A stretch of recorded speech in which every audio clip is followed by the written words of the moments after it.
ராமானுஜதயா பாத்திரம் ஞானவைராக்யபூஷணம் ஸ்ரீமத்வேங்கடநாதார்யம் வந்தே வேதாந்ததேசிகம்.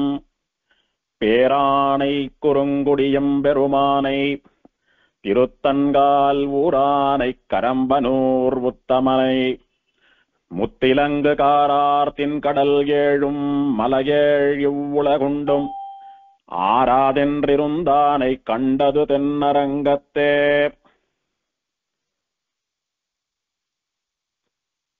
நூற்றி 8 திவ்யதேசங்களிலே சோழ நாட்டு திருப்பதிகளிலே மூன்றாவது திவ்யதேசமான திருக்கரம்பனூர் என்கிற உத்தமர் கோயிலினுடைய அனுபவம் இன்றைக்கு. இந்த திவ்யதேசம்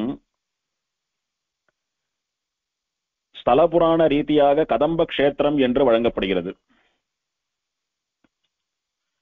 கதம்ப கஷேத்திரம் என்பது கதம்பனூர் என்பதாக மாறி நாளடைவில் கரம்பனூர் என்பதாக மாறிவிட்டது. அப்போது வழக்கத்தில் இருந்த பெயரான கரம்பனூர் என்பதையே திருமங்கையாழ்வார் தன்னுடைய பாசுரத்திலே கையாண்டிருக்கிறார். ஆழ்வார் இந்த எம்பெருமானை மங்களாசாசனம் பண்ணும் போது கரம்பனூர் உத்தமனை என்று இந்த எம்பெருமானை உத்தமனாக மங்களாசாசனம் பண்ணியிருக்கிறார். இங்க எழுந்தருளி இருக்கக்கூடிய பெருமாள் புருஷோத்தமன். அதனால ஆழ்வார் அவனை உத்தமன் என்று செல்லமாக அழைக்கிறார். அப்படி ஆழ்வாராலே உத்தமன் என்று மங்களாசாசனம் பண்ணப்பட்ட இந்த திவ்யதேசம் அதிலிருந்து உத்தமர் கோயில் அப்படின்னு வழங்கப்படுறது. கதம்ப கஷேத்திரம், திருக்கரம்பனூர், உத்தமர் கோயில் என்றெல்லாம் வழங்கப்படக்கூடிய இந்த திவ்யதேசம் கதம்ப வனம் என்கிற புராண பிரசித்தியான வனத்துக்கு நடுவே திகழக்கூடியதாகும். ஸ்ரீரங்கத்திலே வடதிருக்காவிரி, தென் திருக்காவிரி என்பதாக காவிரியே 2 நதிகளா பாயரா. அதிலே வடதிருக்காவிரின்னு சொல்லக்கூடிய கொள்ளிடத்தினுடைய கரையிலே அமைந்திருப்பது இந்த ஆச்சரியமான திருக்கரம்பனூர் என்கிற உத்தமர் கோயில் திவ்யதேசம்.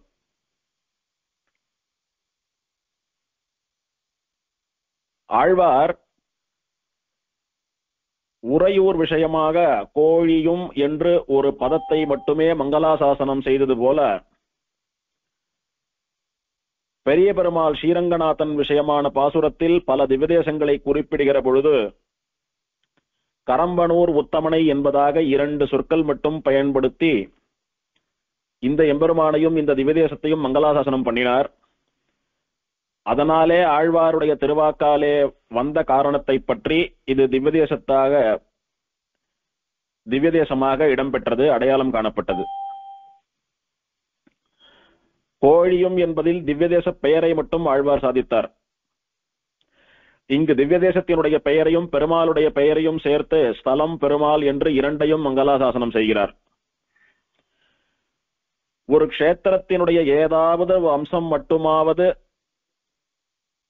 ஆழ்வாருடைய வாக்கிலே வந்துவிடாதா என்று ஏங்கி தவித்த பெருமாள்கள் பிராட்டிகள் பலர். ஆழ்வாருடைய வாயிலே நம்ம ஊர் சம்பந்தப்பட்ட ஏதானும் ஒண்ணு வந்துட்டா எல்லோரும் நம்மள திவ்யதேசம்னு கொண்டாடுவா.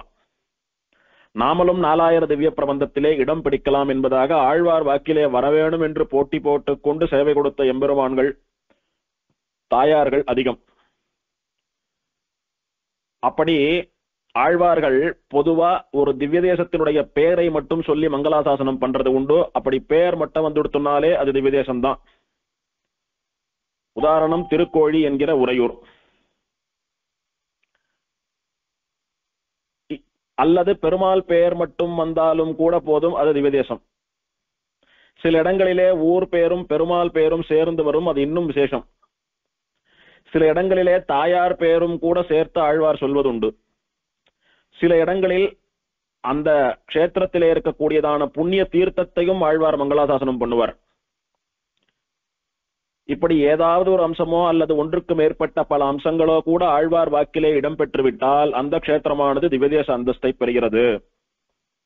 அந்த ரீதியிலே பெரிய பெருமாளை ஆழ்வார் மங்களாசாசனம் பண்ணின போது பேரானை, அதாவது திருப்பேர் நகர் என்று நம்மாழ்வாராலே மங்களாசாசனம் பண்ணப்பட்ட கோவிலடி என்கிற திவ்யதேசத்திலே இருக்கக்கூடிய அப்பக்குடத்தானை, குறுங்குடி எம்பெருமானை, திருக்குறுங்குடியிலே இருப்பவனான ஸ்ரீ வைஷ்ணவ நம்பியை, திருத்தன்கால் ஊரானை, திருத்தன்கால் என்கிற திவதேசத்திலே சேவை சாதிப்பவனான நின்ற நாராயண பெருமாளை, கரம்பனூர் உத்தமனை, தற்போது அனுபவிக்க தொடங்கி இருக்கிற இந்த உத்தமர் கோயில் எம்பெருமான் புருஷோத்தமனை,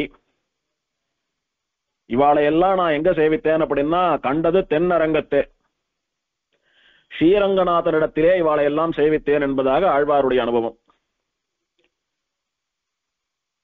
நம்முடைய திவ்ய தேசங்களிலே ஸ்ரீ வைஷ்ணவ கஷேத்திரங்களிலே முதல் கஷேத்திரமாக ஸ்ரீ வைஷ்ணவத்தினுடைய தலைமையகமாக கோட்டையாக திகழ்வது பெரிய கோயில்னு சொல்லக்கூடிய ஸ்ரீரங்கம்.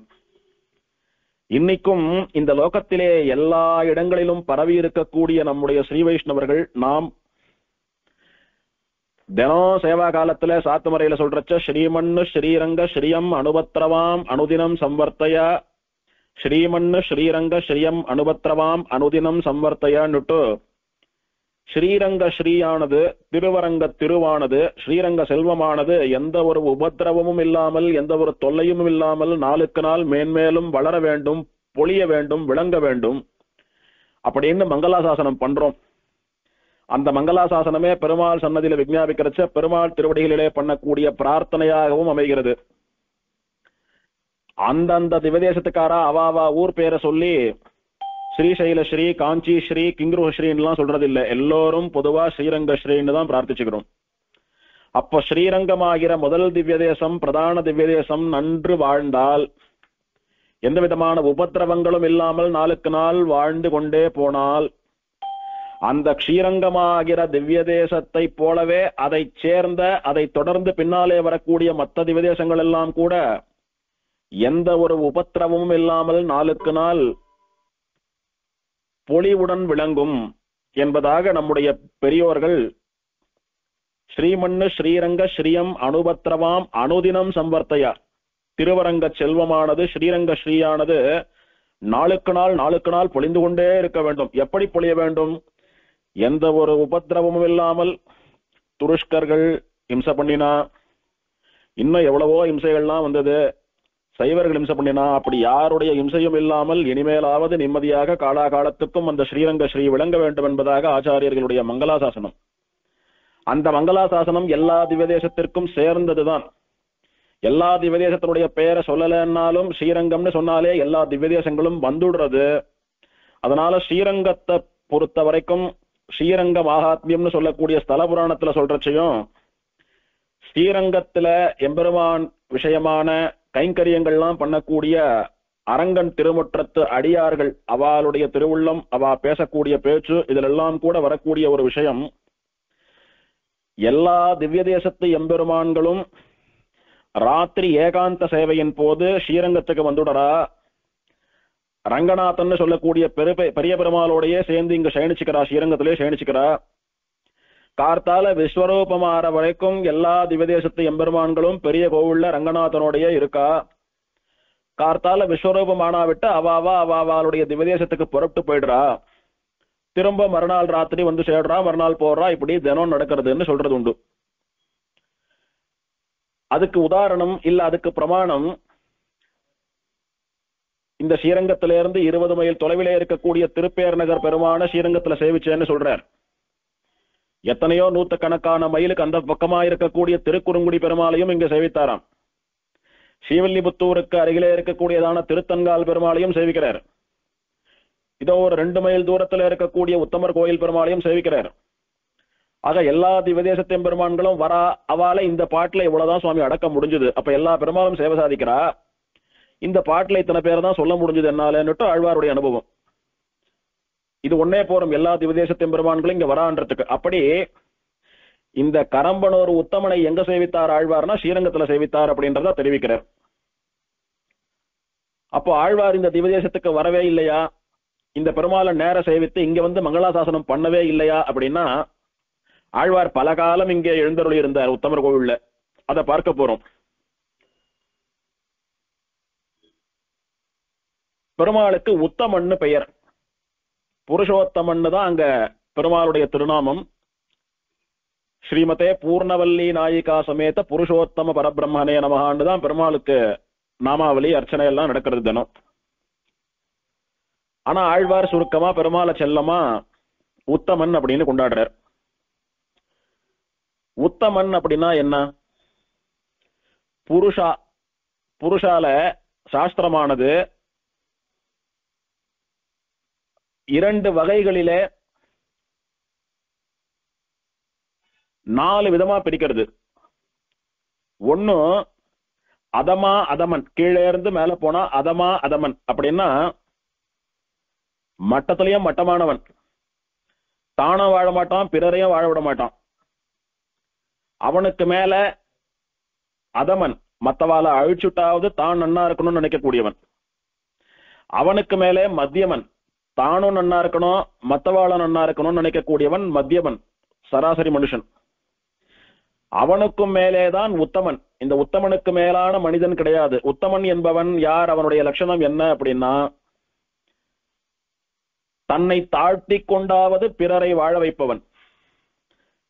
தான் தாழ்வதனாலே, தான் இறங்கி வர்றதுனால ஒருத்தர் நன்னா இருக்கா அப்படின்னா, தான் தாழ்ந்தாலும் பரவாயில்ல அவ நன்னா இருக்கணும்னுட்டு அவளுக்காக தாழ வேண்டிய அவசியமே இல்லாத தான் தாழ்ந்து வந்து இறங்கி வந்து அவளை வாழ வைப்பவன், அவன் உத்தமன். ஆச்சரியமான தனுர்மாசத்திலே இன்றைய பாசுரம் ஓங்கி உலகளந்த உத்தமன் பெயர் பாடி என்பதாக ஆண்டாள் நாச்சியாராலே அருளி செய்யப்பட்ட பாசுரம்.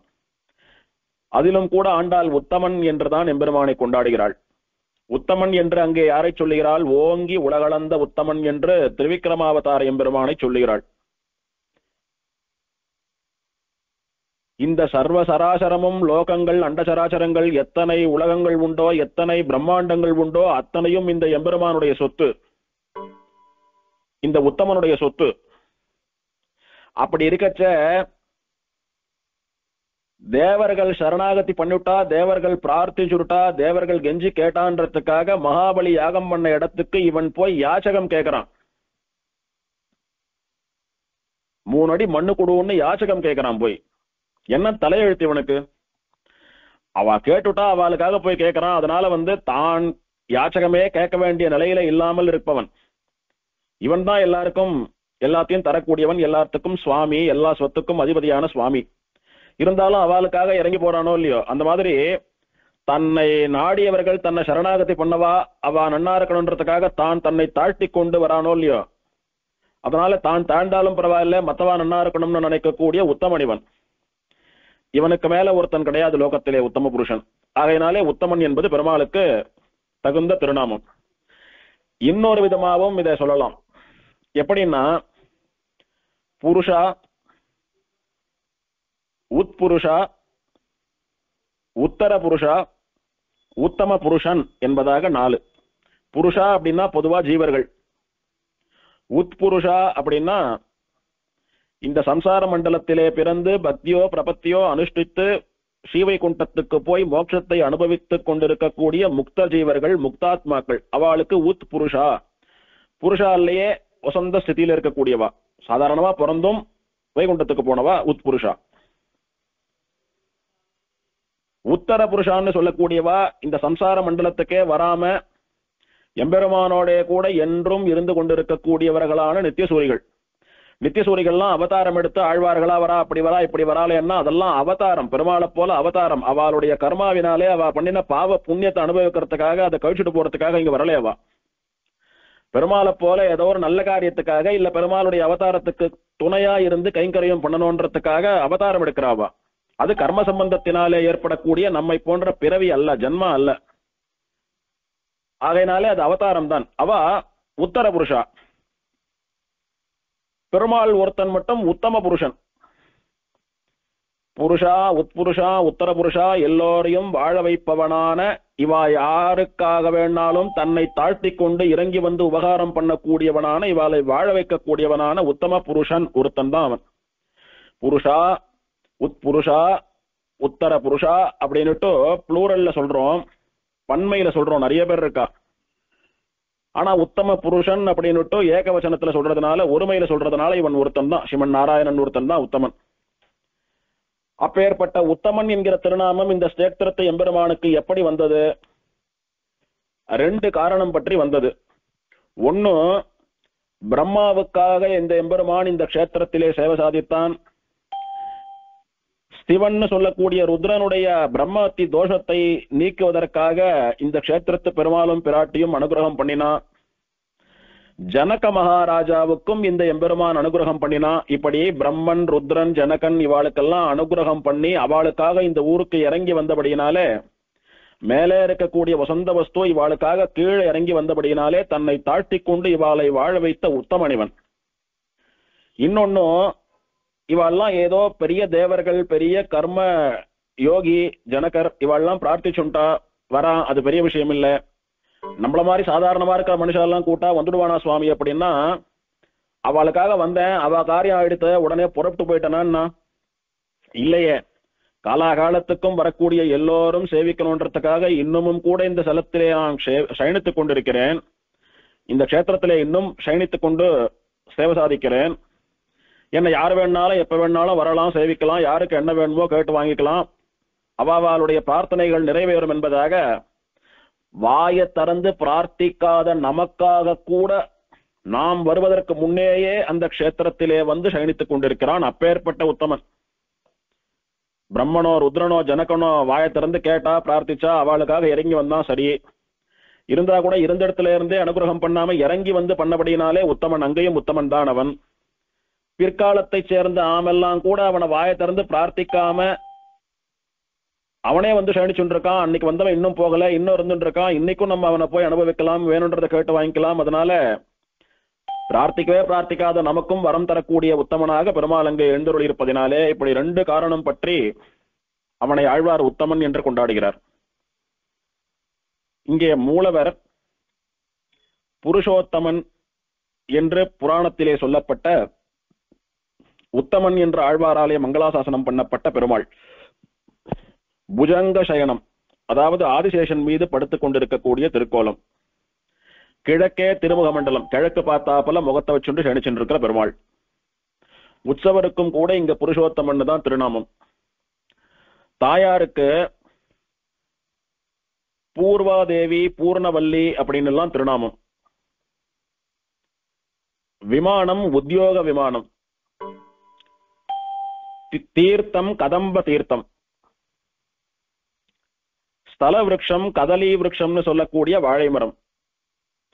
பெருமாள் யாருக்கெல்லாம் பிரத்யட்சமா சேவை சாதித்தான் அப்படின்னா, பிரம்மாவுக்கு, கதம்ப மகரிஷின்னு சொல்லக்கூடிய கதம்ப முனிக்கு, ருத்ரனுக்கு, உபரிச்சரவசு அப்படின்ற மகாராஜாவுக்கு, சனகாதிகள் 4 சனக, சனந்தன, சனத்குமார, சனத் சுஜாதர்களாகிற 4 மகா யோகிகளான இவா 4 பேருக்கு இவாளுக்கெல்லாம் பெருமாள் நேர சேவை சாதித்தான். இந்த எம்பெருமானை மங்களாசாசனம் பண்ணின ஒரே ஆழ்வார் திருமங்கை ஆழ்வார். அதுவும் ஒரே பாசுரம். ஸ்ரீரங்கத்து பாசுரத்திலே ஸ்தலத்து பெயரையும் பெருமாள் பெயரையும் குறிப்பிடுவதான 2 வார்த்தைகள், 2 சொற்கள் மட்டும்தான். அதுதான் இந்த திவ்யதேசத்துக்கான மங்களாசாசன பாசுரம். வைகானச ஆகம ரீதியிலே திருவாராதனங்கள் எல்லாம் நடக்கக்கூடிய கஷேத்திரம் இது. பிரம்மாண்ட புராணத்திலே இந்த கதம்ப கஷேத்திரத்தினுடைய மகிமை சொல்லப்பட்டிருக்கிறது. அதை இப்போது அனுபவிக்கலாம். பிரம்மா பெருமாளுடைய நாவி கமலத்திலேருந்து தோன்றினான். தான் எங்கே இருந்து வரோம் என்பதை பிரம்மா உணர்வதற்கே பல கோடி யுகங்கள் ஆகிவிட்டதாம், பல 1000 கோடி யுகங்கள் ஆகிவிட்டதாம். பெருமாளுடைய நாபின்னு சொல்லக்கூடிய தொப்புள்ள இருந்து ஒரு தாமரை தண்டு வர்றது, அது அப்படியே நீண்டு மேல போறது. அந்த தண்டுக்கு மேல ஒரு தாமரை, அந்த தாமரை விரிந்து மலர்ந்திருக்கிறது, நிறைய இதழ்கள் அதற்கு, நடுவிலே மகரந்தம், அதுக்கு மேல பிரம்மா உட்கார்ந்துட்டு இருக்கான். இந்த பிரம்மா பிறந்த குழந்தை கண்ணை திறந்து பாக்குறதுக்கு நேரமாகறாப்புல இவன் கண்ணை திறந்து நாம யார், கீழே என்ன பெரிய தாமரை, இந்த தண்டு எங்கேயோ போறது, யார் இது தாங்கிட்டு இருக்கா, இந்த தண்டு பார்த்தா ஒரு நாபியில ஒரு தொப்புள்ள போய் நிக்கிறது, அது யாருடைய நாபின்னு பார்த்தா ஆச்சரியமா பெருமாள் சயனிச்சுட்டு இருக்கான். இவன் யாரு, நான் யாரு, இவனுக்கு எனக்கு என்ன சம்பந்தம், யார் நம்மளை படைச்சது, இதெல்லாம் பிரம்மா மனசுல ஓடுறது. இத பெருமாளை பல 1000 கோடி யுகங்கள் தியானம் பண்ணி தபஸ் பண்ணி தெரிஞ்சுட்டானாம் பிரம்மா. சுவாமி நான் யாரு, நீங்க யாரு, என்னை ஏன் படைச்சிங்கோ, உங்களுக்கு எனக்கு என்ன சம்பந்தம், நான் என்ன பண்ணணும்னு சொல்லுங்கன்னு கேட்கறதுக்கு பல 1000 கோடி யுகங்கள் தபஸ் பண்ணினானாம். சஹஸ்ர கோடி யுகதாரினே நமஹா அப்படி தபஸ் பண்ணி பெருமாள் பிரம்மாவிடத்திலே பேச ஆரம்பித்தார்.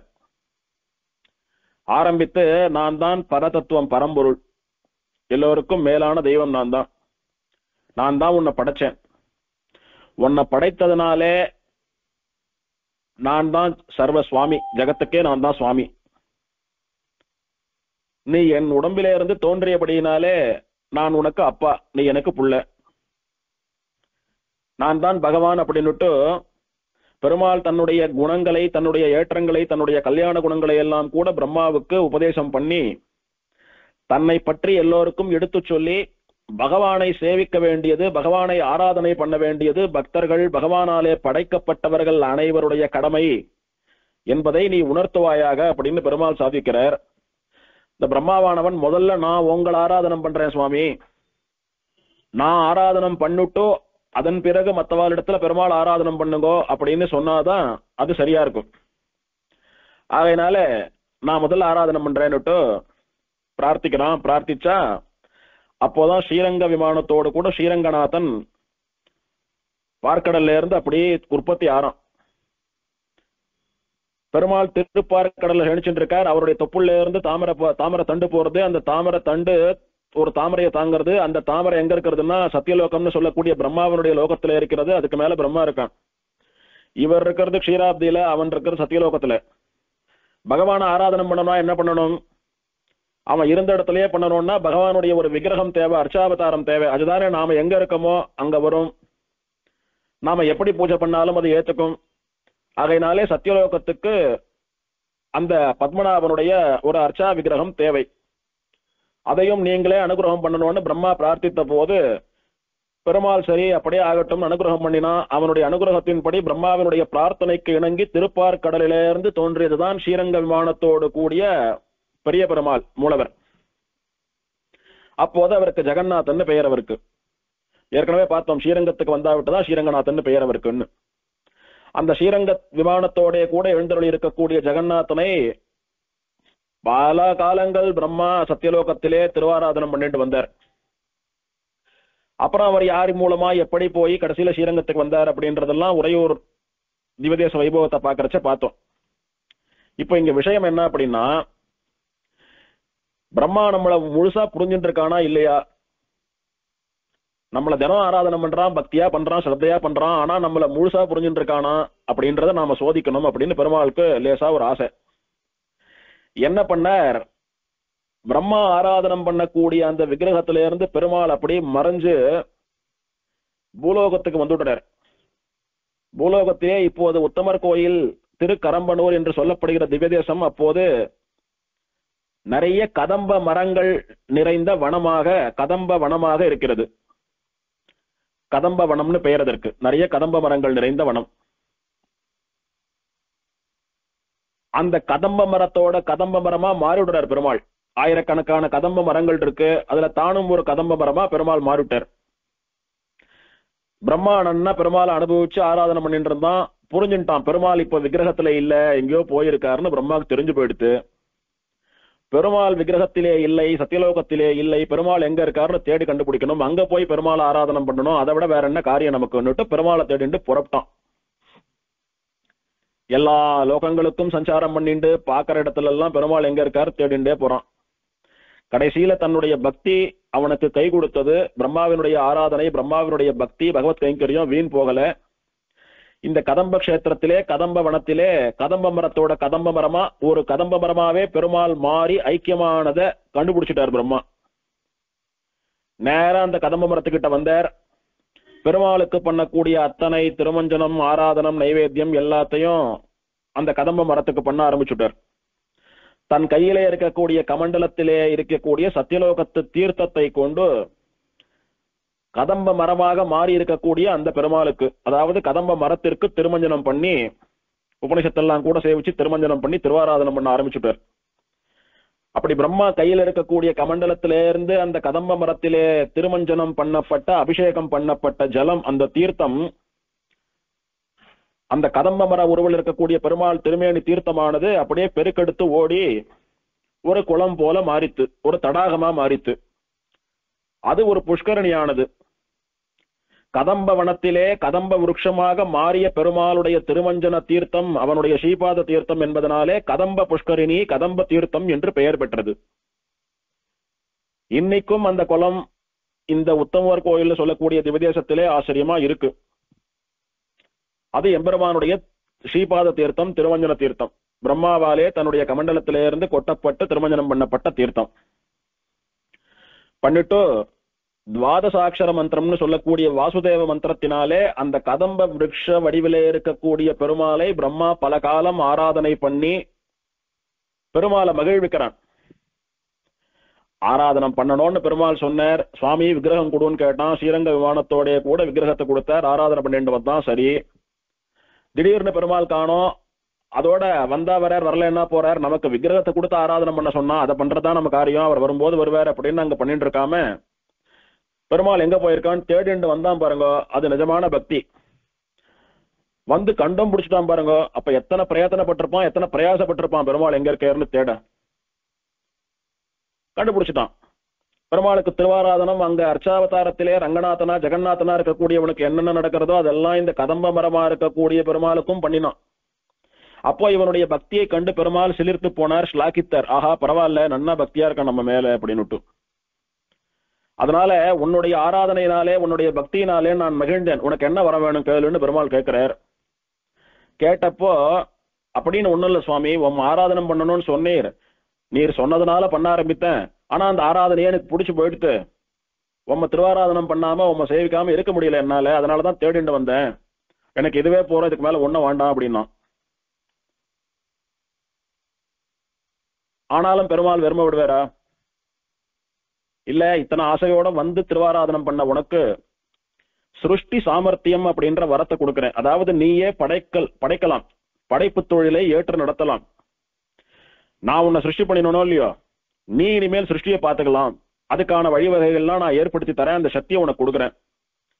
எப்படி சிருஷ்டி பண்ணணும், என்னென்னலாம் பண்ணணும், எந்த மந்திரத்தை கொண்டு பண்ணணும், எந்த விதத்துல பண்ணணும்ன்றதெல்லாம் நான் உனக்கு உபதேசம் பண்ணி சிருஷ்டிகர்த்தாவா உலகத்தை படைக்கக்கூடிய தொழிலை பண்ணக்கூடிய ஒரு ஸ்தானத்திலே உன்னை நான் நியமிக்கிறேன் அப்படின்னுட்டு நிஜமாவே லோகங்களை எல்லாம் சிருஷ்டி பண்ணின இவன் அந்த பொறுப்பை பிரம்மாவினிடத்திலே ஒப்படைத்தான் அன்று.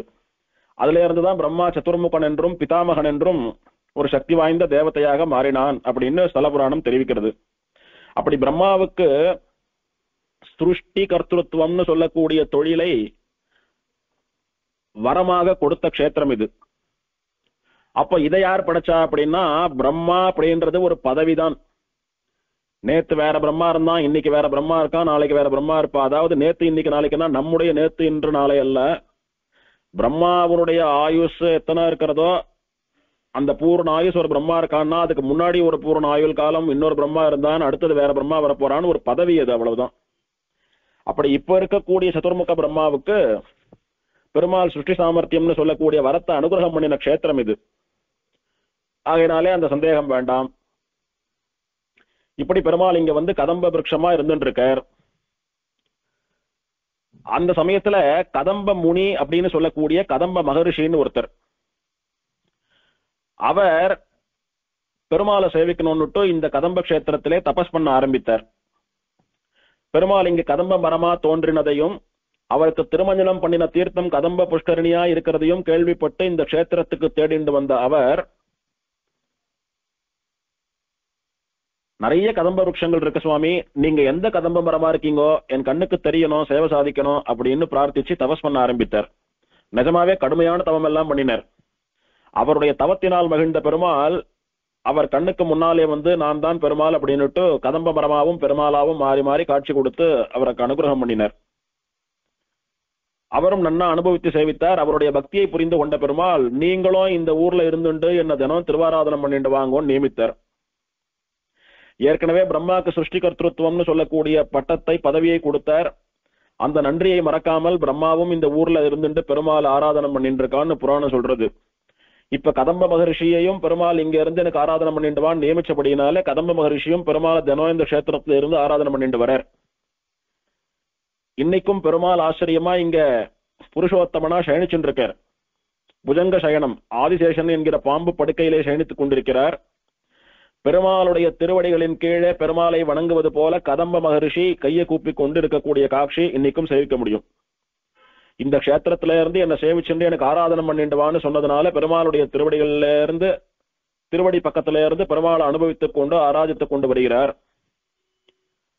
அந்த கதம்ப மரமாக பெருமாள் இருந்த போது பிரம்மாவாலே அவருக்கு திருமஞ்சனம் பண்ணப்பட்டு கதம்ப புஷ்கரணியா மாறின தீர்த்தம் இருக்கு பாருங்க. அந்த கதம்ப தீர்த்தத்துக்கு ஸ்ரீரங்கத்திலே நடக்கக்கூடியதான 4 பிரம்மோற்சவங்களில் மாசி மாத பிரம்மோற்சவத்திற்கு திருப்பள்ளி ஓட திருநாள் அப்படின்னு பெயர். அந்த திருப்பள்ளி ஓட திருநாள் பிரம்மோற்சவத்தினுடைய 5ஆம் நாள் அன்று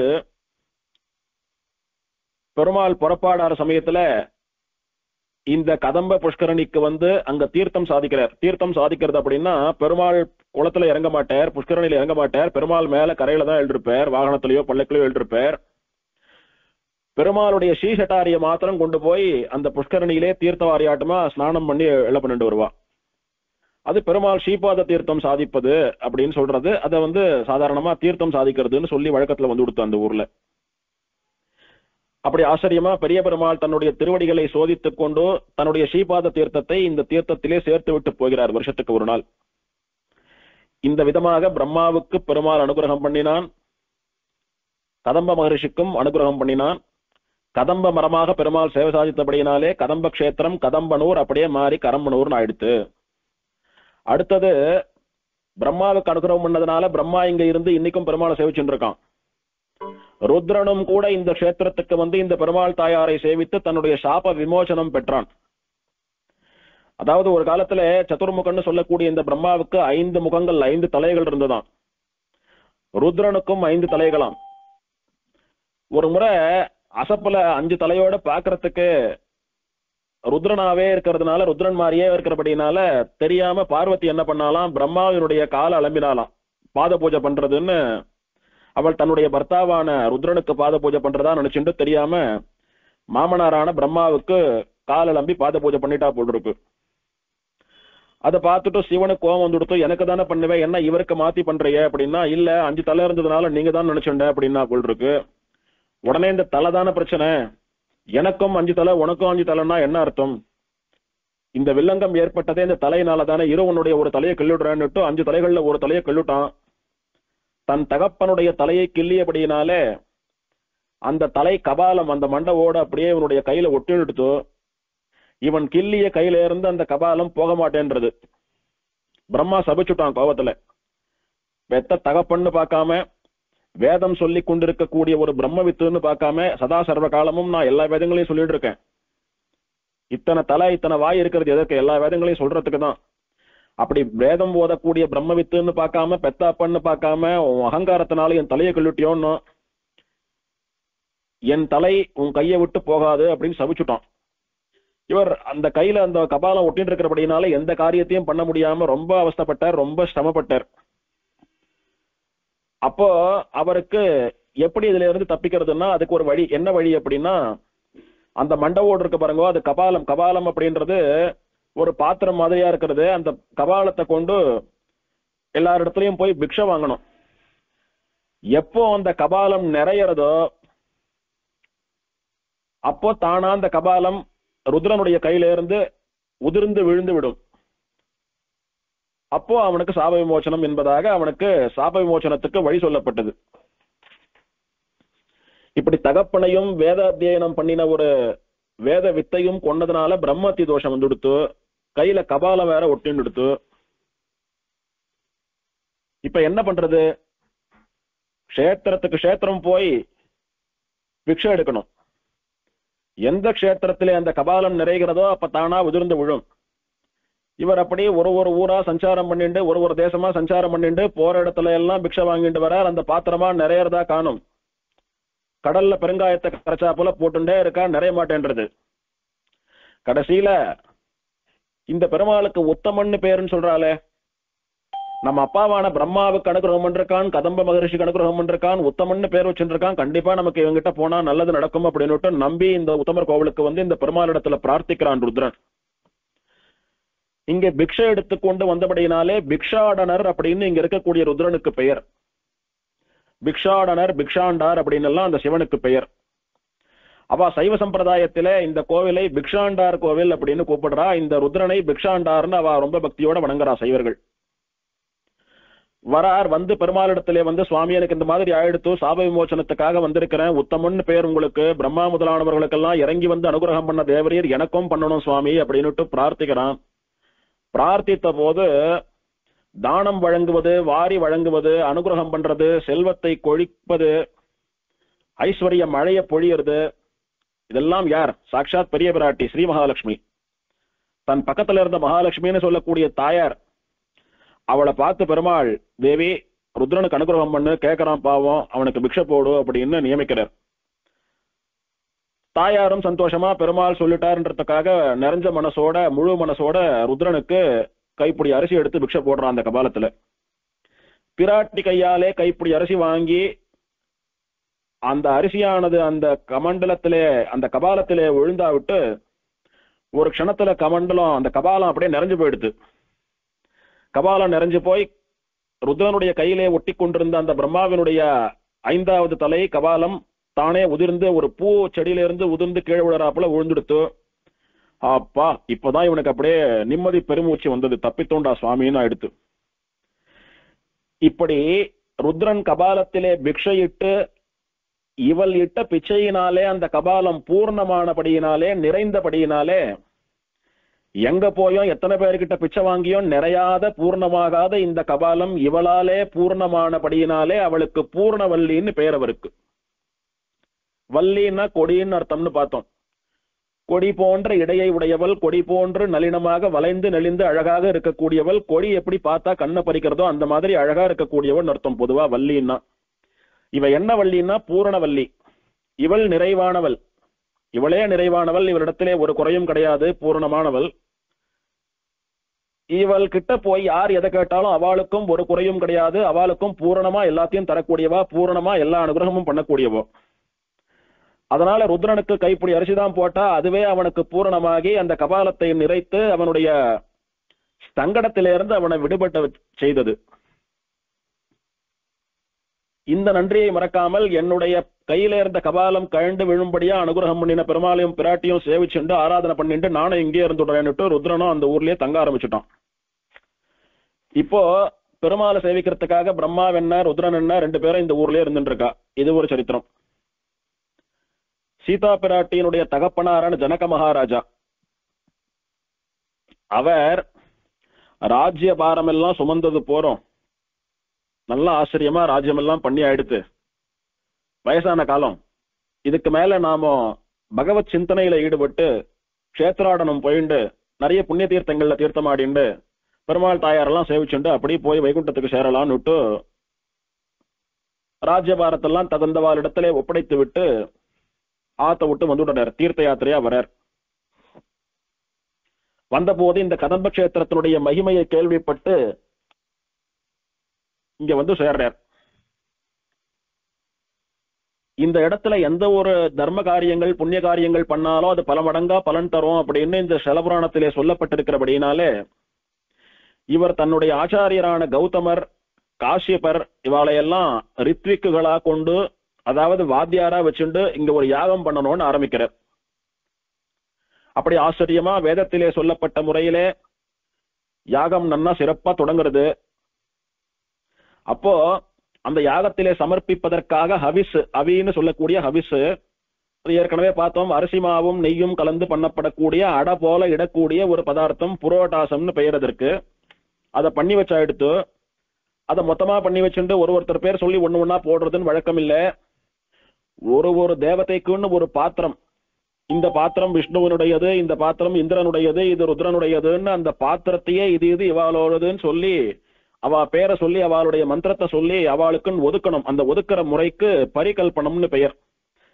அப்படி பாத்திர பரிகல்பனம் பண்ணி அதன் பிறகு அவளுக்கு சமர்ப்பிக்கக்கூடிய அந்த புராட்டவாசம்னு சொல்லக்கூடிய ஹவிஸ், அவி, அதையும் அந்த பாத்திரத்துல வச்சு அதுவும் அவா பொருட்டு எடுத்து வச்சிருக்கேன்னு சொல்லி அவா பங்குன்னு அவ பேர அவ மந்திரத்தை சொல்லி அதையும் அவளுக்குன்னு ஒதுக்கணும்.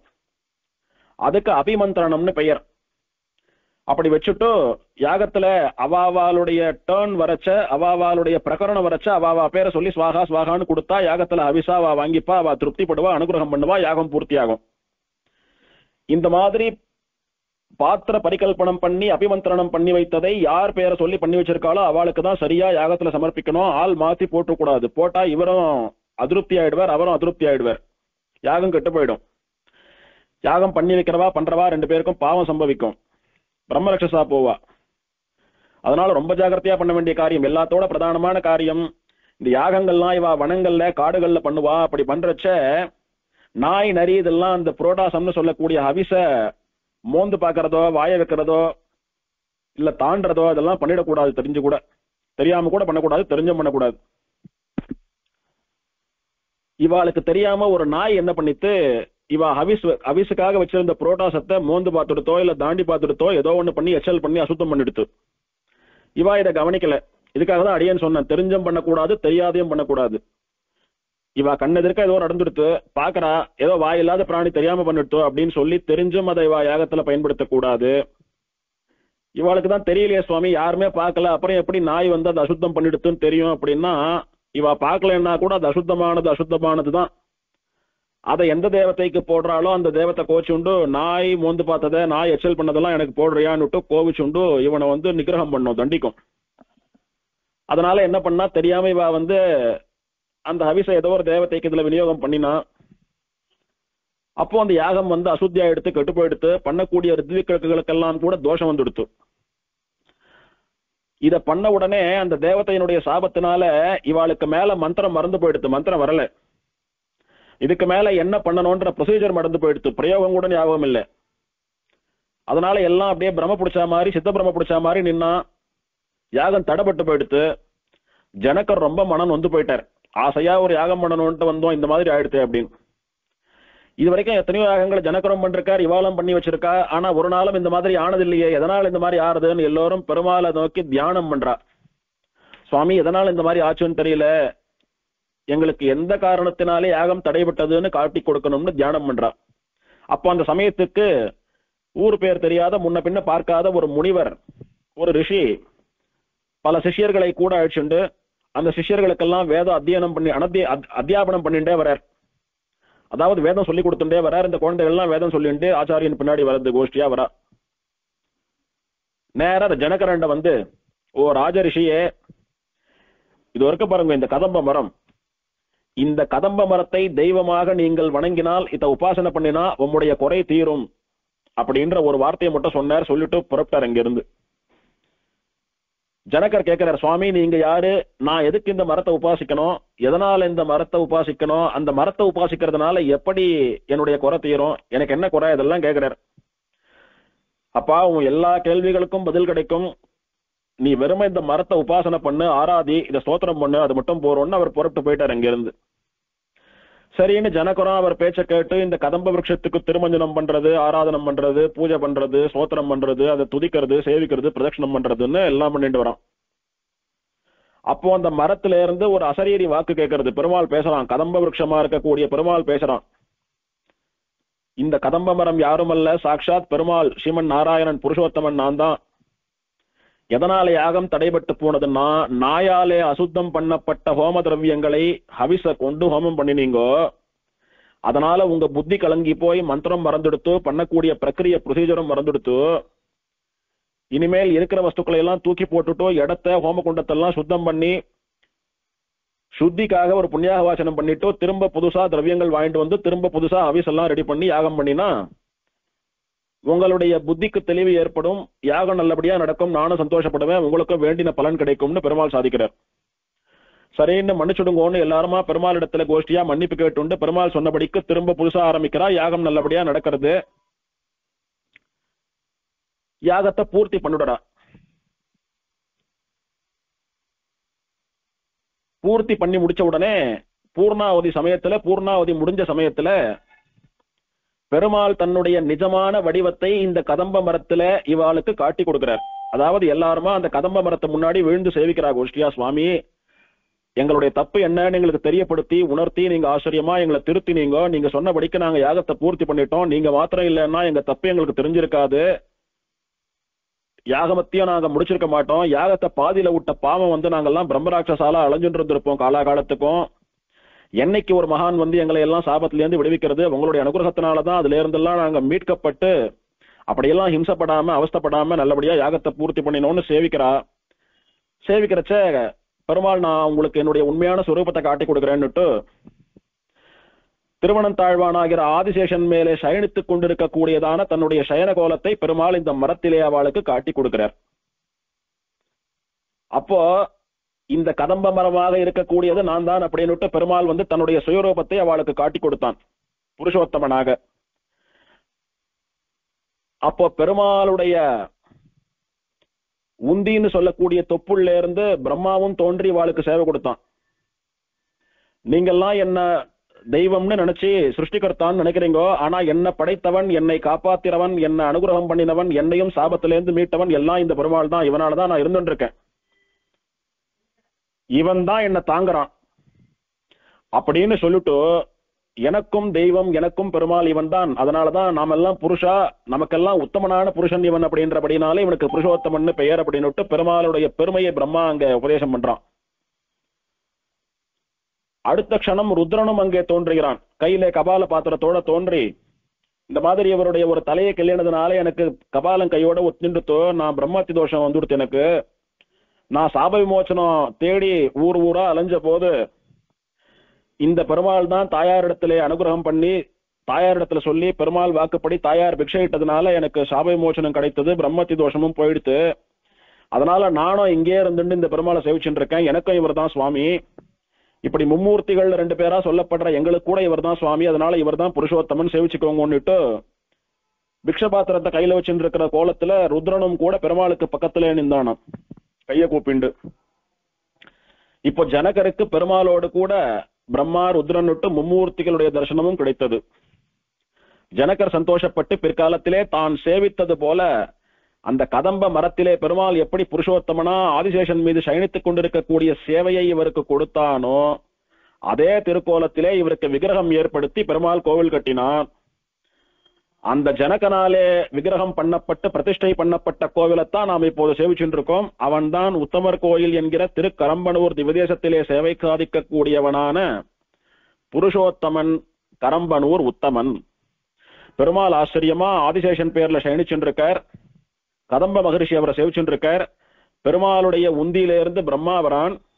பெருமாளுக்கு பின்பக்கம் கொஞ்சம் தள்ளி பிக்ஷாடனா ருத்ரன் அங்கே கோவில் கொண்டிருக்கிறான். அதனால இன்னைக்கும் கூட இந்த ஜனகனுக்கு மும்மூர்த்திகளும் சேவை சாதித்தபடியினாலே பெருமாள் எப்படி புருஷோத்தமனா சேவை சாதித்தாரோ அந்த மாதிரி புருஷோத்தமனா அவருக்கு விக்கிரகம் ஏற்படுத்தி பெருமாளுடைய தொப்புள்ள பிரம்மாவை ஏற்படுத்தி பிரம்மாவுக்கு ஒரு தனி கோவிலும் கட்டியிருக்கான். எதுக்காகன்னா தொப்புள்ள இருந்து வரக்கூடிய பிரம்மா முதல்ல பெருமாளை நோக்கி 1000 கோடி யுகங்கள் தபஸ் பண்ணின பிரம்மா. இந்த கஷேத்திரத்திலே கதம்ப மரத்தை ஆராதனம் பண்ணின பிரம்மா, தனியா இருக்கக்கூடிய பிரம்மான்னுட்டு 2 பிரம்மா இங்கே. பிக்ஷாடனுக்கும் தனி கோவில் இருக்கு. ஆக தான் பார்த்த மும்மூர்த்திகளுக்கும் ஜனகர் கோவில் கட்டினார். இந்த கோவிலுக்குள்ள 3 பேர் இருக்கா. ஆனா விஷயம் என்னன்னா இது பகவானுடைய கஷேத்திரம். பெருமாள் கதம்ப வனமாக தோன்றிய கதம்ப வனம், கதம்ப கஷேத்திரம், கதம்பனூர், திருக்கரம்பனூர். இங்கே பெருமாள் புருஷோத்தமன் என்றும் உத்தமன் என்றும் சொல்லக்கூடிய கரம்பனூர் உத்தமன். இவன் தான் பிரதானம், இவன் தான் தெய்வம். இங்கே அவெல்லாம் இவனை சேவிச்சுருக்கா, நம்மளை போல பக்தாவா. ஆகையினாலே பெருமாள் தான் இங்கே பிரதானம். இப்பேற்பட்ட பெருமாளுக்கு பூர்ணவல்லி என்பதாக தாயார். ஆச்சரியமா 2 திருக்கரங்களிலே புஷ்பத்தை ஏந்தி கொண்டு ஒரு திருக்கரத்தாலே அபயமளிப்பதைப் போலவும் இன்னொரு திருக்கரத்தாலே பிக்ஷையிடுவது போலவும் ஐஸ்வர்யத்தை அனுகிரகம் பண்ணுவது போலவும் சேவை சாதித்துக் கொண்டு எழுந்தருள் இருக்கக்கூடிய தனி கோயில் நாச்சியார், தனி சன்னதி தாயாருக்கு. மூலவருக்கும் உற்சவருக்கும் பொதுவான பெயர் பூர்ணவல்லி என்பதாக. இந்த 2 சன்னதி மட்டும்தான் நம்மளுடைய சன்னதி இங்கே. மற்றபடி பெருமாளுக்கு எதிர கருடன் இருக்கார், அனுமார் இருக்கார், அவள்லாம் உபசன்னதிகள். பிரம்மா சன்னதி, ருத்ரன் சன்னதி, இன்னும் நிறைய தேவதைகள் சன்னதி எல்லாம் இருக்கு. அதுக்கும் நமக்கு சம்பந்தம் இல்லை. ஆழ்வார் பாடியது நம்ம திவதேசம் அப்படின்னு பார்த்தா இந்த 2 சன்னதி தான் நமக்கு. பெருமாளை பிரதட்சணம் பண்றேன்னு போனா பின்னாடியே ருத்ரன் சன்னதி இருக்கிறபடினாலே அதையும் சேர்த்துதான் பிரதட்சணம் பண்ண வேண்டியிருக்கோன்றதுனால நம்ம பெரியவா அதெல்லாம் பண்றதில்லை. போறோம், பெருமாள் தாயாரை சேவிக்கிறோம், வந்துடுறோம். அதுதான் இன்னைக்கும் நடக்கிறது.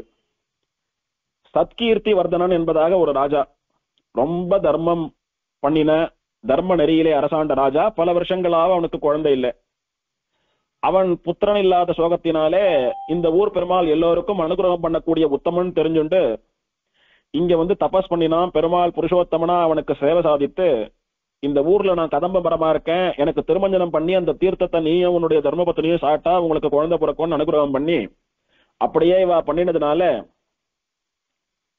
இவாளுக்கு குழந்தை பிறக்கிறது. அந்த சந்தோஷத்துல பெரிய ராஜாவான இவன் என்ன பண்ணினா, பெருமாளுக்கு விமானம், மண்டபம், கோபுரம், பிராகாரம், அப்புறம் பெருமாள் திருவாராதனம் தொடர்ந்து நிலையா நடக்கிறதுக்காக நிறைய பூமிகள் எல்லாம் தானமா கொடுத்து பெருமாளுக்கு சொத்துக்களையும் ஏற்பாடு பண்ணி வைத்தான். இந்த பெருமாளுக்கு பிரம்மோற்சவத்தையும் ஏற்படுத்தி நடத்தி வைத்தான். இதெல்லாம் பண்ணி இந்த பெருமாள் தாயாருடைய அனுகிரகத்தினாலே கடைசியில மோட்சத்துக்கும் போனான். திருமங்கை ஆழ்வார் இந்த கஷேத்திரத்திலே பல காலம் தங்கி கைங்கரியம் பண்ணியிருக்கார். எப்படின்னா, இவர் ஸ்ரீரங்கம் பெரிய கோயிலுக்கு, ரங்கநாதன் கோவிலுக்கு நிறைய கைங்கரியம் பண்ணணும்னு ஆசைப்பட்டார். அப்ப அங்க போய் அவனை சேவித்த போது பல பெருமாளும் அந்த ரங்கநாதனிடத்திலே, ரங்கநாதன் வடிவத்திலே இவருக்கு சேவை கொடுக்கிறார்.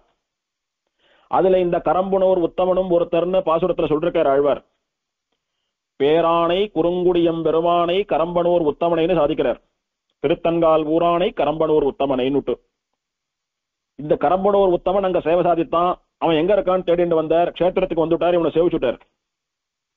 இவனுடைய அழகு அவரை ரொம்ப கட்டி போட்டு கொடுத்தோ, இவனை சேவிச்சுண்டோ, இவனை அனுபவிச்சுண்டு இங்க இருக்கணும்னு ஆசைப்பட்டார். அதனால அந்த பெருமாள் கோவிலுக்கு பக்கத்திலேயே இருக்கக்கூடிய ஒரு தோட்டத்திலே ஒரு குடிசையை, ஒரு கிருகத்தை நிர்மாணம் பண்ணிக்கொண்டு அந்த கதம்ப புஷ்கரணியிலே தீர்த்தமாடிண்டு, கொள்ளிடத்துல தீர்த்தமாடிண்டு அந்த பெருமாளை சேவிச்சுண்டு அங்கே இருந்து தினம் ஸ்ரீரங்கத்துக்கு போய் நிறைய கைங்கரியங்கள்லாம் பண்ணார் அப்படின்னு சொல்றான். ரங்கநாதனுக்கு கோபுரம் கட்டியிருக்கார், மதில் கட்டியிருக்கார், மண்டபம் கட்டியிருக்கார், பிராகாரங்கள்லாம் கட்டியிருக்கார். திருமங்கை ஆழ்வார் ஸ்ரீரங்கம் பெரிய கோவில்ல என்னென்ன கைங்கரியங்கள்லாம் பண்ணியிருக்காருன்னு ஸ்ரீரங்க திவதேச வைபவத்தை அனுபவிக்கிற போது தெரியும். 7 பிராகாரத்துல ஒரு பிராகாரத்துக்கு ஆளிநாடன் திருச்சுற்றுன்னு இந்த ஆழ்வார் பேரே தான். இவர் கட்டின பிராகாரம் அது. ஆளிநாடன் என்பதாக திருமங்கை ஆழ்வாருடைய பெயர்களிலே ஒண்ணு. இன்னொன்னு, துவஜஸ்தம்பம் இருக்கக்கூடிய பிராகாரத்திலே இருக்கக்கூடிய மண்டபம் இந்த திருமங்கை ஆழ்வாராலே கட்டப்பட்டது. அந்த மாதிரி நிறைய கைங்கரியம் பண்ணிருக்கார் ஆழ்வார். அந்த கைங்கரியத்தை எல்லாம் கூட உத்தமர் கோயிலுக்கு பக்கத்திலே இந்த கதம்ப புஷ்கரணி கரையிலே இருக்கக்கூடிய ஒரு தோப்புல ஒரு வீட்டை ஏற்பாடு பண்ணிட்டு அங்க இருந்து தான் ஸ்ரீரங்கத்துக்கு தினமும் போய் கைங்கரியம் பண்ணாருன்னு இந்த ஊர் கல்வெட்டுல இருக்கு. இன்னமும் இந்த கதம்ப புஷ்கரணிக்கு வடக்கு பக்கத்துல நிறைய நன்செய் நிலம், நல்ல பயிர்கள் விளையக்கூடிய விவசாய நிலம் நிறைய உண்டு. அது பக்கத்துல நிறைய தென்னந்தோப்பு உண்டு. திருவள்ளரைக்கு போய் திருவள்ளரை பெருமாளை சேவிச்சுட்டு ஸ்ரீரங்கத்துக்கு வரும்போது இந்த உத்தமர் கோயிலை ஒட்டி ஒரு பாலம் வரும், ஒரு பிரிட்ஜ் வரும்.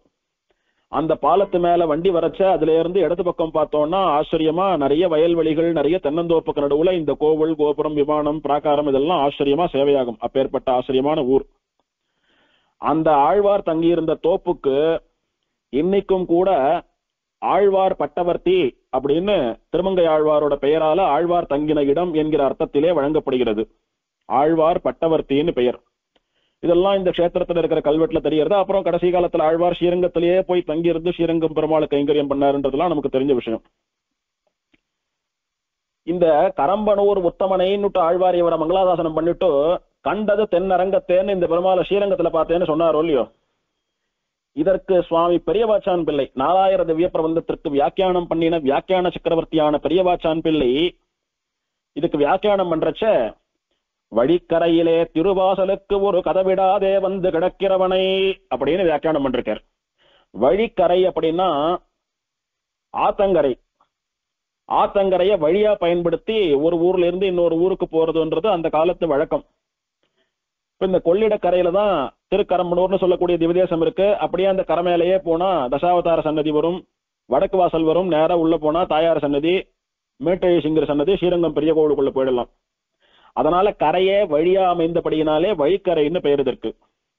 இந்த கொள்ளிடக்கரையிலே எல்லோருக்கும் வழியாக பயன்படக்கூடிய வழிக்கரையிலே இந்த உத்தமன் சயனித்துக் கொண்டிருக்கிறான். இவனுக்கு கோவில் இருக்கு. அந்த காலத்துல இந்த கோவிலுக்கு கதவு கிடையாதான். ராஜகோபுர வாசலுக்கு கதவே கிடையாதான். ராஜகோபுரம் உண்டு, வாசல் உண்டு, கதவு கிடையாது. வாசல்ல இருந்து சேவிச்சாலே பெருமாள் தெரியவர். போறவா வரவாள்லாம் உள்ள போய் சேவிக்கிறதுக்கு நாடி இல்லைன்னா கூட வெளியில இருந்து பெருமாளை சேவிச்சுட்டு போகலாம்.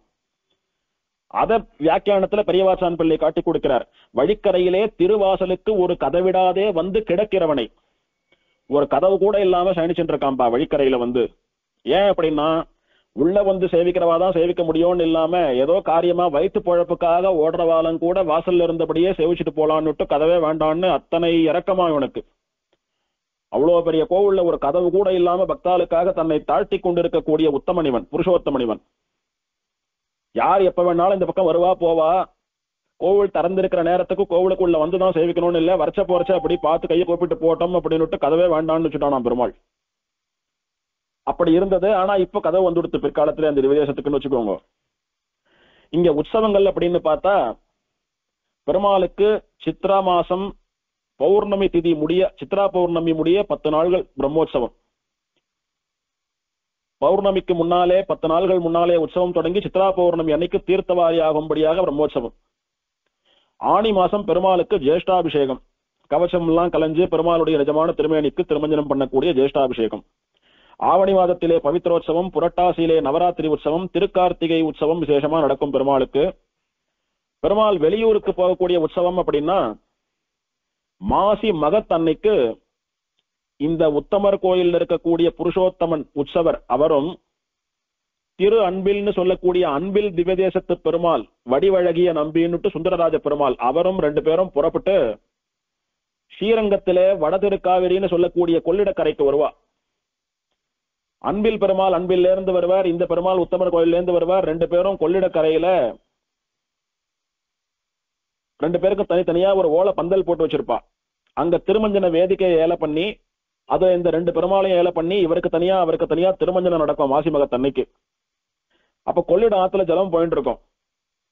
2 பெருமாளுடைய ஸ்ரீஷடாரிக்கும் திருமஞ்சனம் விசேஷமா பால் தயிர் பழமெல்லாம் போட்டு திருமஞ்சனம் எல்லாம் பண்ணி கொள்ளிடத்திலே தீர்த்தவாரி ஆகும். 2 பெருமாளுடைய ஸ்ரீஷடாரியும் கொள்ளிடத்துல முக்கிய எடுப்பா.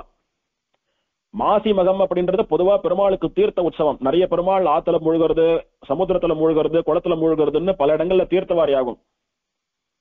அந்த மாதிரி உத்தமர் கோயில் பெருமாளும் அன்பில் பெருமாளும் வடதிருக்காவேரின்னு சொல்லக்கூடிய கொள்ளிடத்துக்கு வந்து ஸ்ரீபாத தீர்த்தம் சாதிக்கிறா மாசி மகத்தன்னைக்கு. இன்னைக்கும் வருஷா வருஷம் அன்னைக்கு ஒரு நாள் கார்த்தால போனா சாயங்காலம் வரைக்கும் 2 பெருமாளையும் அந்த கரையில சேவிக்கலாம். அப்படி ஒரு திவதேசத்து பெருமாள் இன்னொரு திவதேசத்துக்கு போய் சேவை சாதிக்கிறது ரொம்ப சில இடங்கள்ல மட்டுமே நடக்கும். அந்த பாக்கியம் அன்னைக்கு போனா 2 பெருமாளையும் ஸ்ரீரங்கத்துல சேவிக்கக்கூடிய பாக்கியம் நமக்கு கிடைக்கும். அன்னைக்கு பிள்ளை பெருமாள் எங்கார்னு சொல்லக்கூடிய சுவாமி 108 திருப்பதி அந்தாதி அப்படின்ற பிரபந்தத்திலே இந்த திவதேசத்து விஷயமாக பாடிய பாடல். சில மாதவம் செய்தும் தீவேள்வி வேட்டும் பலமானதியிற்படிந்தும் உலகில் பரம்பனூள் கற்றும் பயனில்லை நெஞ்சே கரம்பனூர் உத்தமன் பெயர்கள். ரொம்ப ஆச்சரியமான எளிமையான வழியை காட்டி கொடுக்கிறார். சில பல தவங்கள் செய்ய வேண்டாம், பெரிய தபசெல்லாம் பண்ண வேண்டாம். பெருமாளை சேவிக்கணும் அப்படின்னா தீ வேள்வி வேட்க வேண்டாம், பெரிய யாக யஜ்ஞங்கள்லாம் பண்ண வேண்டாம் ரிஷிகளாட்டமா. பல மா நதியில் படிந்தும் குளிக்க வேண்டாம், பெரிய பெரிய புண்ணிய நதிகள்ல போய் தேடிண்டு போய் ஸ்நானம் பண்ண வேண்டாம். கங்கைக்கு போறேன் யமுனைக்கு போறேன் தேடி போய் ஸ்நானம் பண்ண வேண்டாம். பரம்ப நூல் கற்றும் பயனில்லை, பெரிய பெரிய சாஸ்திர நூல்களை எல்லாம் கரைத்து குடிக்க வேண்டும் என்கிற அவசியம் கூட இல்லை. நெஞ்சே கரம்பனூர் உத்தமன் பெயர் கல். கரம்பனூர் உத்தமனைன்னு அவருடைய பேரை சொல்றதுக்கு கத்துக்கோ மனசே. அதை சொன்னியானா போரும், அவனுடைய அனுகிரகம் பூரணமாக ஏற்படும். அந்த பெருமாளுடைய ஸ்தல புராணத்தை நன்னா பாருங்க. என்ன கேட்டான் பெருமாள்? அவன் திருவடியை பிடிச்சி யார் எதை கேட்டாலும் உடனே கொடுத்துட்டான், யாருக்கும் தாமதம் பண்ணவே இல்லை. பிரம்மாவுக்கு சேவை கொடுத்தான், ருத்ரனுக்கு சாப விமோசனம் கொடுத்தான், சத்கீர்த்தி வர்த்தனனுக்கு குழந்தை கொடுத்தான், எல்லாருக்கும் எல்லாத்தையும் கொடுக்கிறான். புருஷோத்தமனவன் வரவா போறவாலாம் வரவாயிட்டு போட்டோம் சேவிக்கிட்டோம் கதவு கூட இல்லாம படுத்துட்டு இருக்கானுங்க. ஆகையினால அவனுடைய பேரை சொல்றதுக்கு கத்துக்கோ. கரம்பனூர் உத்தமா, எனக்கு இது கூட அது கூடன்னு கேட்கணும்னு கூட அவசியம் இல்ல. கரம்பனூர் உத்தமன் பேர்கள், அவன் பேரை சொல்றதுக்கு கத்துக்கோ. அவன் பேரை சொன்னாலே இந்த குழந்தை ஏதோ மனசுல நினைச்சுட்டுதான் என் பேரை சொல்றக்கு அப்படின்னு உன் மனசுல என்ன இருக்கோ அதை அப்படியே அவன் பூர்த்தி பண்ணி வைப்பான். அதுக்கு அந்த தாயாரும் கூட இருந்து அனுகிரகம் பண்ணுவா. பூர்ணவல்லி, தானும் நிறைவானவள், தன்னிடத்திலே வருகிறவர்களையும் நிறைவா வைத்துக் கொள்ளக்கூடியவள். அப்பேற்பட்ட ஆச்சரியமான சுந்தர பூர்ணவள்ளி தாயாரும் புருஷோத்தமன் என்கிற உத்தமன் பெருமாளும் எழுந்தருளை சேவை சாதிப்பதான இந்த திவதேசம் நமக்கு சன்னதின்னு பார்த்தா இந்த 2 சன்னதி, பெருமாள் சன்னதி ஒண்ணு, தாயார் சன்னதி ஒண்ணு. ஸ்ரீரங்கத்தை சுற்றி இருப்பதான 6 திவதேசங்களிலே திருவெல்லரை உறையூர் இந்த 2 ஊரை தவிர மற்ற 4 திவதேசங்கள் ஸ்ரீரங்கம், அன்பில், திருப்பேர் நகர், உத்தமர் கோயில் 4 திவதேசத்திலும் பெருமாள் சயன திருக்கோலம். 4 திவதேசத்திலும் பெருமாள் ஆதிசேஷன் மீது படுத்துட்டு இருக்கிற புஜங்க சயனம் தான். அதுல ஒரு பெருமாளை சேவித்தா இன்னொரு பெருமாளை சேவிக்க வேண்டாம், எல்லாரும் ஒரே மாதிரி இருப்பான்றது கிடையாது. ஒரு பெருமாளும் ஒரு மாதிரியான அழகு. அதனால அந்தந்த பெருமாளை அங்கங்க போய் அனுபவிச்சாதான் அந்த அழகு நமக்கு புரியும். இவரை போல அவர், அவரை போல இவர்னு சொல்லிட்டு போயிட முடியாது. நேத்து உபன்யாசத்துல சுலபமா நம்பெருமாளை போலதான் அழகிய மணவாளன்னு சொல்லி ஆயிடுத்து, இவரே தான் அவர்னுட்டு. இன்னைக்கு அப்படி முடியாது. இந்த புருஷோத்தமன் அதி ஆச்சரியமாக ஒரு 25 வயது இளைஞனை போலே பொலிவு சொட்டக்கூடிய முகத்தோடு கூட சரியா ஒரு 25 வயசு பையன் எப்படி இருப்பானோ, ரொம்ப குண்டா ரொம்ப அவசரமா தொப்பையும் தொந்தியுமா இல்லாம எப்படி ஃபிட்டா நன்னா இருப்பானோ அந்த மாதிரி ஆச்சரியமா ரொம்ப அழகா திட்டமான அளவோட ஒரு கல்யாண பையன்னா இப்படிதான் இருக்கணும்னு அளவெடுத்து பண்ணின உடம்போட பெருமாள் முகத்துல அப்படி தேஜஸ் சொட்ட ஒரு கல்யாண மாப்பிள்ளைக்கே ஒரு இளைஞனுக்கே உரிய அழகோட ரொம்ப சாந்தமா சயனிச்சுட்டு இருப்பான் பெருமாள்.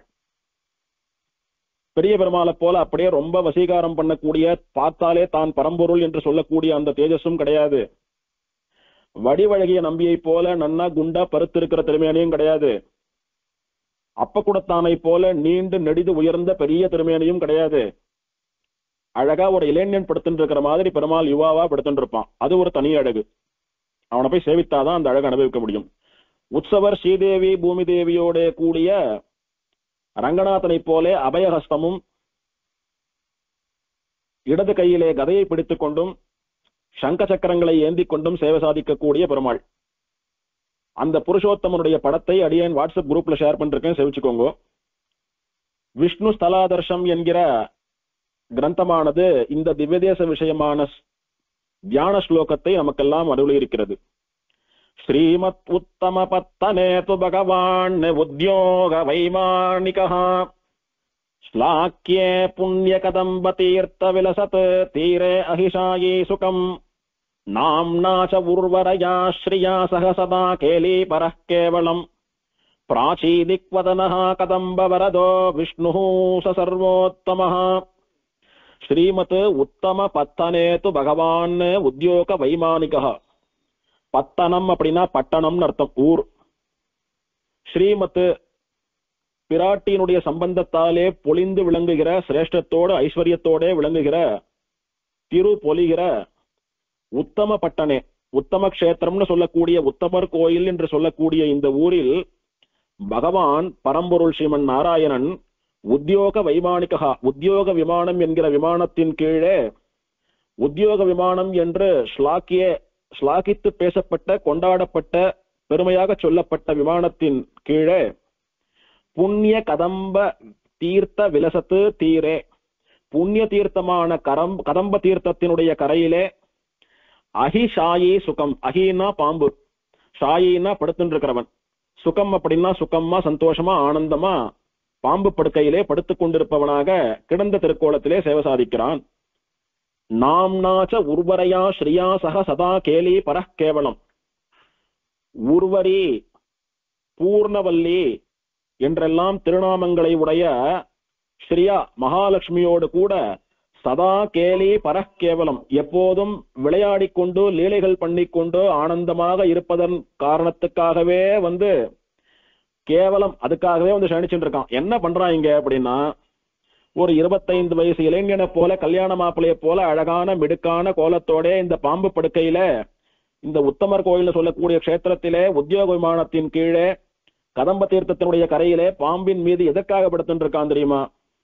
உர்வரி என்று பெயருடைய பூர்ணவள்ளி தாயார் இருக்கா பாருங்க, மகாலட்சுமி, அவளோட சிரிச்சு பேசி விளையாடிண்டு ஆனந்தமா இருந்துட்டு வரவாளை ரட்சிக்கணும்ன்ற ஒரே காரணத்துக்காக, கேவலம் அதுக்காக பிராச்சி திக் வதனகா, கிழக்கு நோக்கி முகத்தை காட்டிக்கொண்டு கதம்ப வரதோ விஷ்ணுஹு ச சர்வோத்தமஹா, கதம்ப மரமாக காட்சி அளித்த வரதோ வரதன், எல்லோருக்கும் வரம் தரக்கூடிய அந்த விஷ்ணு எம்பெருமான் ச சர்வோத்தமஹா, எல்லாரை காட்டிலும் நான் உத்தமன் என்பதை உணர்த்தும் விதமாக பிரம்மாவாலும் ருத்ரனாலும் வணங்கப்பட்டு உத்தமன் புருஷோத்தமன் என்கிற பெயரோடே கூட அங்கே எழுந்தருளியிருக்கிறான்.